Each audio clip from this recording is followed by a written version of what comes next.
Ibu-ibu yang saya kasihi dalam Tuhan kita Yesus Kristus, sore hari ini kita tidak beribadah bersama-sama, tetapi kita akan mengikuti khotbah lewat WA Group. Untuk itu saya mau mengajak kita memahami bersama-sama tentang Mazmur 91, tentang belajar memahami janji Tuhan. Kenapa? Karena dalam konteks ini banyak orang Kristen menganggap bahwa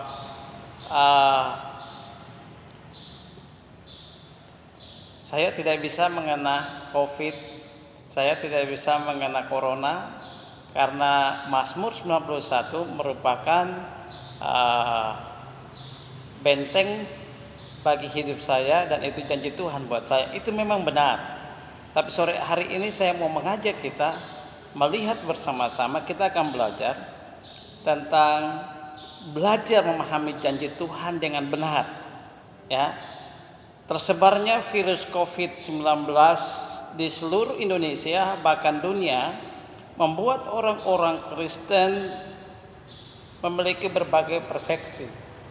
Ada yang takut berkelebihan, ada yang tenang, tetapi ada juga yang berkeyakinan bahwa virus ini tidak bisa mengena orang Kristen.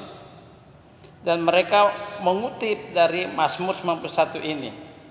Memang benar, dalam Mazmur 91 ini ada kata lindungan, ada kata naungan, ada kata pertahanan, perisai dan pagar tembok, ada kata perteduhan, penyakit sampar menular tidak akan mendekat kepadamu, walaupun 1000 orang rebah di kiri kananmu, tapi engkau akan menonton saja.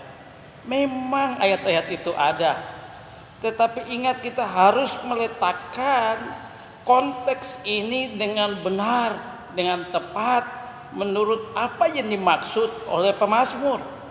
Ini sangat penting. Itu sebabnya saya mau mengajak kita melihat ada 5 hal dalam konteks Mazmur 91. Hal yang pertama yang perlu kita pahami bersama-sama dari Mazmur 91, kita akan melihat fungsi awal dari Mazmur 91 ini. Ini sebetulnya berbicara dalam konteks ibadah. Ya, jika kita memperhatikan dengan cermat ayat-ayat dalam Mazmur 91 ini menggunakan kata ganti orang yang berlainan. Kalau kita lihat ayat 3 sampai ayat yang ke-13, pemazmur menggunakan kata engkau. Ya. Kemudian ayat 14 sampai ayat yang ke-16 ia menampilkan Allah sebagai pembicaranya. Ini berarti kemungkinan besar mazmur ini dinyanyikan secara bersahut-sahutan satu sama lain selama beribadah. Itu berarti semua janji dalam Mazmur ini berlaku secara umum kepada siapa saja. Ya, Mazmur ini digunakan, ayat-ayat ini digunakan kepada siapa saja. Yang kedua, yang perlu kita pahami jenis bahaya yang dimaksudkan dalam Mazmur 91. Ya, semua bahaya yang disebutkan dalam Mazmur ini yaitu peperangan, penyakit, malapetaka, tula, ya. Ini merupakan hukuman dari Allah kepada orang-orang fasik. Kalau kita lihat dalam ayat yang ke-8, di situ dikatakan engkau hanya menontonnya dan matamu sendiri yang akan melihat pembalasan terhadap orang-orang fasik. Jadi artinya dalam konteks ini bahwa orang-orang fasik berusaha menghancurkan orang-orang benar, tetapi Tuhanlah yang akan menjaga, Tuhanlah yang akan melindungi, Tuhanlah yang akan menjaga umatnya dari musuh orang-orang fasik ini. Walaupun ada banyak hal yang akan mereka buat, tetapi kita akan menonton karena Tuhanlah yang akan menjaga kita. Jadi dalam konteks ini tidak berbicara tentang penyakit-penyakit yang lain, tapi berbicara tentang bagaimana orang-orang fasik akan menghancurkan orang-orang benar, tetapi Tuhan akan menjaga. Jerat, penangkap burung, tulah akan mengarah kepada maksud si jahat atau orang-orang fasik, tetapi Allah akan menghukum mereka. Jadi Mazmur 91 tidak boleh diterapkan secara mutlak. Ini wabah dan Tuhan, wabah penyakit yang datang dan Tuhan tidak. Ini berbicara tentang bagaimana orang-orang fasik yang mau melakukan kejahatan kepada orang-orang benar, tapi Tuhan akan selalu menjaga orang-orang. Karena mungkin kita berpikir bahwa wabah ini tidak akan mengena orang percaya, tidak akan mengena orang Kristen. Minta maaf, Mazmur dalam konteks ini, janji Tuhan bukan soal penyakit-penyakit itu, tapi konteks itu bicara bahwa orang-orang fasik yang akan menghancurkan orang-orang benar, tapi Allah akan memperhatikan mereka. Itu sebabnya saya mau mengajak kita semua, waktu kita belajar Mazmur 91 ini, harus kita lihat pada konteksnya. Itu berarti siapa saja bisa kena penyakit virus corona ini, baik dia orang benar, baik dia orang fasik, siapa saja bisa mengena. Itu sebabnya sangat penting kita harus mendekatkan diri kepada Tuhan. Bapak Ibu jemaat yang saya kasihi, mari saya mengajak kita semua bahwa Mazmur ini jangan dipakai, dikutip hanya untuk berpikir bahwa penyakit ini tidak bisa mengena kita. Bagian yang ketiga, jenis sastra dalam konteks Mazmur 91 ini. Teks ini ditulis dalam bahasa puisi, ya, yaitu ada barangan metafora, kata-kata permainan kata, metafora atau permainan kata yang digunakan, ya, atau pengulangan ide yang digunakan dalam pembacaan. Coba saya kasih contoh ayat yang ke-13. Ayat yang ke-13 dia katakan begini: singa dan ular tedun akan kau langkahi, engkau akan menginjak anak singa dan ular naga.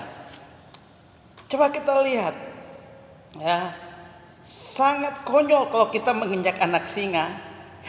Anak singa kalau kita injak, pasti anak singa langsung gigit kita, ya.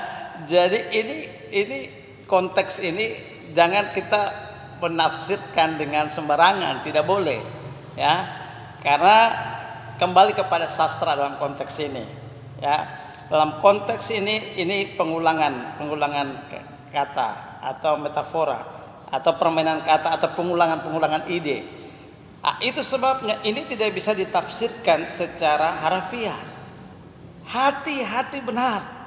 Saya mau mengajak kita jemaat Kalvari harus selalu memahami kebenaran dalam konteks yang benar, supaya kita tidak bersalah kepada Tuhan. Ya, itu sebabnya mari saya mengajak kita semua, terutama ibu-ibu, ya, jangan kita berpikir penyakit ini tidak bisa mengena saya karena Mazmur 91 mengatakan begitu. Oke, itu benar. Tetapi janji Tuhan ini kita perlu belajar memahami janji Tuhan ini dengan benar. Kita lihat yang keempat, cakupan penerima janji dalam Mazmur 91 ini. Mazmur ini bersifat bersyarat.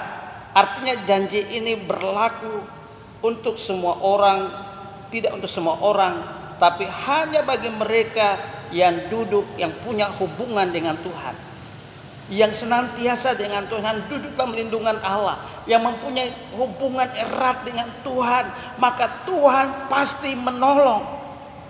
Itu sebabnya orang-orang yang duduk dalam lindungan yang maha tinggi akan dijaga, dituntun, dipelihara oleh Tuhan. Dan yang terakhir, dari Mazmur 91 ini kita perlu punya pemahaman bagaimana Tuhan Yesus ketika dicobai. Dalam konteks ini pernah iblis mengutip salah satu dari ayat Mazmur ini, yaitu kita lihat ayat 11 dan ayat yang ke-12 dikatakan, sebab malaikat-malaikatnya akan diperintahkannya kepadamu untuk menjaga engkau di segala jalanmu. Mereka akan menentang engkau di atas tangannya, supaya kakimu jangan terantuk kepada batu. Bayangkan, saat itu iblis datang, iblis mengutip ayat ini. Memang Tuhan tahu, kalau Tuhan pun lompat, pasti para malaikatnya akan jaga. Tapi untuk apa melakukan itu? Tuhan memakai hikmat. Itu sebabnya jangan kita selalu mengutip ayat ini tidak pada konteksnya. Tuhan Yesus saja, iblis mengutip ayat itu, dan pasti kalau iblis mengutip ayat itu gampang juga Tuhan memakai ayat itu untuk melompat. Tetapi tidak. Kenapa? Karena bukan pada konteksnya. Itu sebabnya ya, Tuhan Yesus tidak melompat, karena teks ini tidak bisa ditafsirkan secara sembarangan. Mari saya mengajak jemaat Tuhan, berhati-hati. Untuk itu mari, ini masalah kesehatan. Saudara dengan saya, mari kita mau setia menjaga protokol kesehatan, pakai masker, cuci tangan. Itu sangat penting. Itu untuk kesehatan kita sendiri. Jangan kita berpikir bahwa saya orang yang beriman, tidak penting pakai itu, tidak perlu pakai masker, tidak perlu cuci tangan. Oh, jangan. Karena penyakit ini, virus ini bisa mengenal siapa saja. Jadi saya mau mengajak kita semua, ibu-ibu, bapak-bapak, mari kita mau memahami kebenaran konteks ini, Mazmur 91 dengan benar, supaya di dalamnya nama Tuhan saja dipuji dan dipermuliakan.